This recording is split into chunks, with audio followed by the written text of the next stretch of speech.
Hello and welcome to the Wednesday check-in presented by the Gokhstein News Network. Today is September 10th, 2025, and I'm your host, Landy. And you'll have to forgive me. It's been a little distracted today with some of the more recent events. And at the top here, I do want to say rest in peace, Charlie Kirk. And please keep your thoughts and prayers in mind for the three victims and four people, fighting for their lives in Colorado right now. After there was an incident there at the Evergreen High School, I believe it was called. So it's been a very tough day here in the United States for many, and I hope that cool heads prevail, and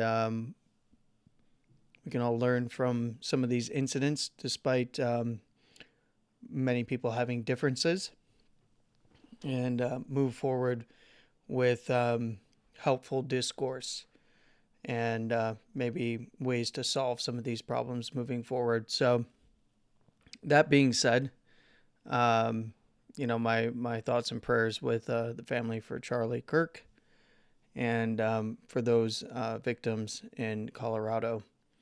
Let's get into some of the charts here. We're going to talk a little bit about Bitcoin, and we're going to talk about some of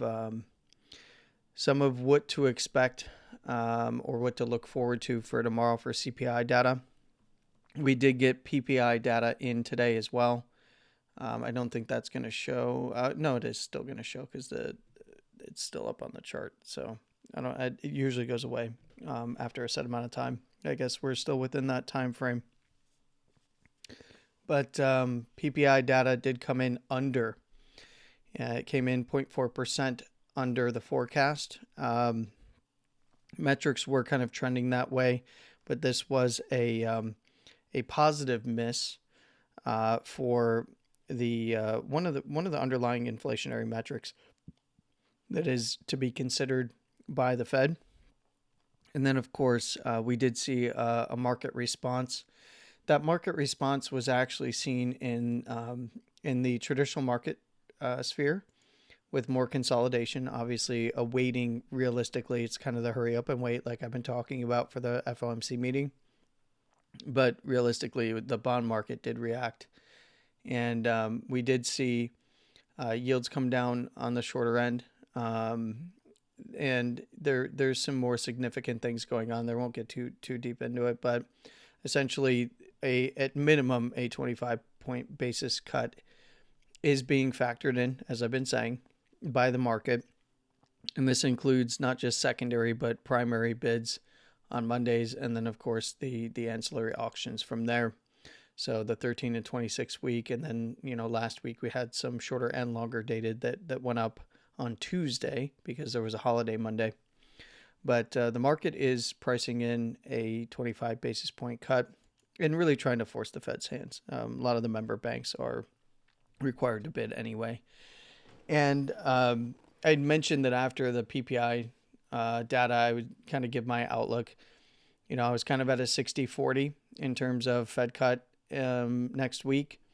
And if CPI data comes in under or as expected for inflation, then I would increase that kind of to an 80-20.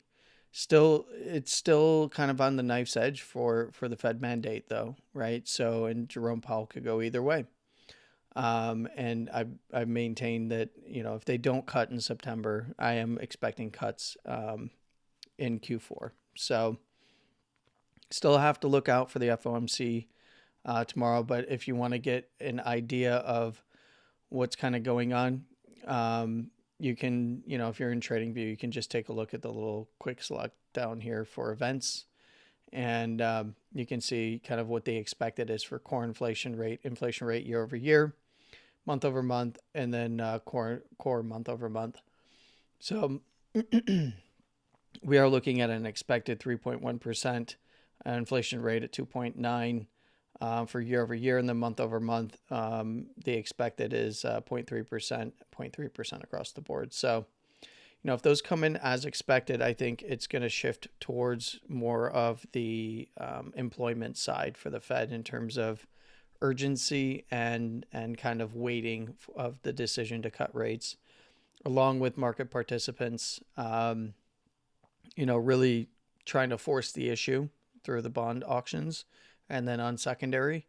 And with today's PPI print, we saw that that we did get some buying pressure with the expectation that rates could move down next week. So I will say that if we see a hold or a cut larger than 25 basis points, that will be a shock to the markets. And that would likely see a lot of liquidity readjusting. So now, how do we relate that to what's going on in Bitcoin here? Well, Bitcoin is in a trend reversal structure right now. It's not a full uptrend. It is a swing uptrend. But in terms of closing trend, we have the higher low down here. That is what we need to watch now. The last higher low is basically at 110. And now that we have the higher low in, that's the reversal setup. And then the structure break with a higher high close. And now we have, two pieces, higher low, higher high, and you want to see higher lows maintain above this last higher low at around 110 or 109,993 here on spot price. Now, what are we looking at to the upside then?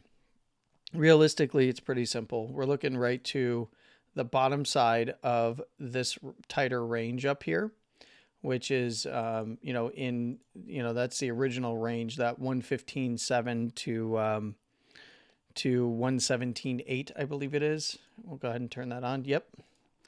And you can just say basically 116 to 118. That's the primary overhead resistance, this tighter range before the retest of the weekly at 112, which was the previous weekly higher high, and then the move up to 124.5, thus fulfilling our 123 to 125 projection on that. And now, what we do have one area of interest right overhead, and that is at 114.750, that swing low outside of that primary range. And then what I'd be looking for is any closes above there, and then right above around $115,000 even, where the upper second standard deviation is right now, to get a move into this primary area of resistance where you see that Bitcoin did get rejected before, and essentially 116 to 118 or 115.7 to 117.8 if you want to get really particular on the lower term time frames. And if we do see a recovery above 118, look, the bulls do have the opportunity to test the bear's metal. And that would be right up in and around 120 to 121. And only if we see closes above 121 would I be looking for shorts to really start to readjust. And that's where they lose cover. And we likely see a move back to the highs, 123 to 125. Anywhere above there, I'd be looking 128 to 130 by this 1414. This is both a macro fib level and a local fib level of interest, both at a 1414. So there's confluence there. And then above there, there's other areas of interest, more around the 138 to 140, 148 to 150, so on and so forth. But the only time that I'm even considering looking up that high, even to the 128 to 130, is if we start seeing closes above, especially in a sustainable move, closes above the $124.5, $125,000 area. I do think it's going to take a little bit of time. The setup here would be expansion back to the highs. Even if it goes through and pushes shorts out, it'd be expansion back to the 123 to 125. And we'd need to await for some retests and likely see what begets price for the bulls there and what the appetite is to push things up further. Now, this is all born on this trend continuing. We need to see closes maintain above 110 now inside of the thick of this weekly and this main daily area, which is right around the 109.8, 110 area to, almost 111 there at 110,800, which is a daily. That's just the daily highs over here inside of this wider weekly structure, 109 to 112. So that's what to look forward to in terms of potential to the upside. Obviously, if we do see this trend reversal higher low setup dropped, we look right back to 109. Anywhere below there, we look back to a retest of 107, 108 by the lower second. Anywhere below there, we're getting expansion down likely to the 104, 105 area. And then we can look down to that major fib level at the 1272 at 103, that upper 103 area, 103.5 to 8 essentially. But anywhere below there, that endangers the previous weekly higher low structure at the 101 to 98,225 or 101 to $98,000. That is kind of the last stand for the bulls. But for right now, there's nothing really too crazy here. I think bears still have the edge considering some of the overhead resistance for the moment. But if we start seeing closes back inside of this area, top side 118, then the bulls have the opportunity to push the bears out of position. Beware if we do see strong moves up that kind of knife through all of these areas, but then get to like 120 to 121 and then swing through, just watch out, right? We need to see, healthy uptrending structure continue to develop. I don't think the setup's ready at this particular moment, but, we do have some pretty important economic data tomorrow and, follow through to the rest of the week till next week with the FOMC meeting. I do think that the market's going to try to put price in a position for both traditional markets and crypto markets for a move either way, meaning a move to the upside and a move to the downside, giving the opportunity for either of those scenarios to play out. And that's pretty much all I got for Bitcoin today. Looking at Ethereum, let's go ahead and take a look at Ethereum. Again, like I said, above 3,900 essentially, looking fine. Danger below the swing low here at about 4,200. Anywhere below even the lower first we'd be looking there to the lower second anyway, around 4,100, 4,120 there by the lower second down to 4K.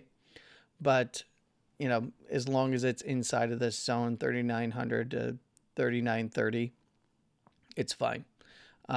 Still need to see closes above the highs here at around 4,500 to go and test the highs up here at 4,600 to 4,850 or so, and then try to tag that high up to $5,000, right?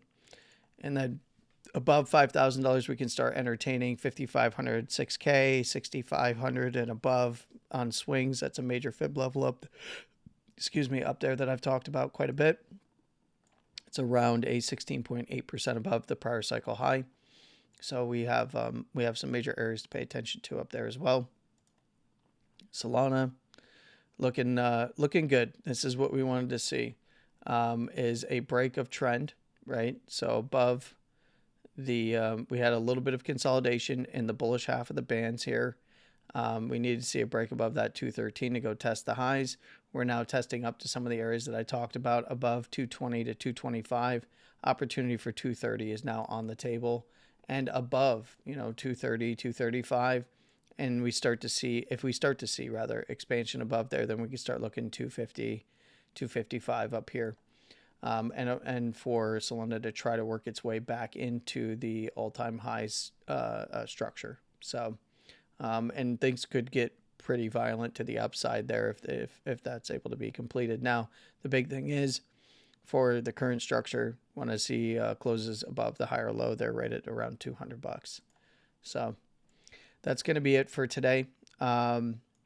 Be aware, be nimble, and willing to react to what the market gives you over the next couple of days with CPI data. And just be careful, because I do think that the market is waiting for next week. And I'll leave you with that. You have a wonderful morning, afternoon, and evening, no matter where you are in the world. Please trade safe. And of course, as always, stay safe. With all that being said, Landy out. Take care and hug a loved one. You never know when it's your time.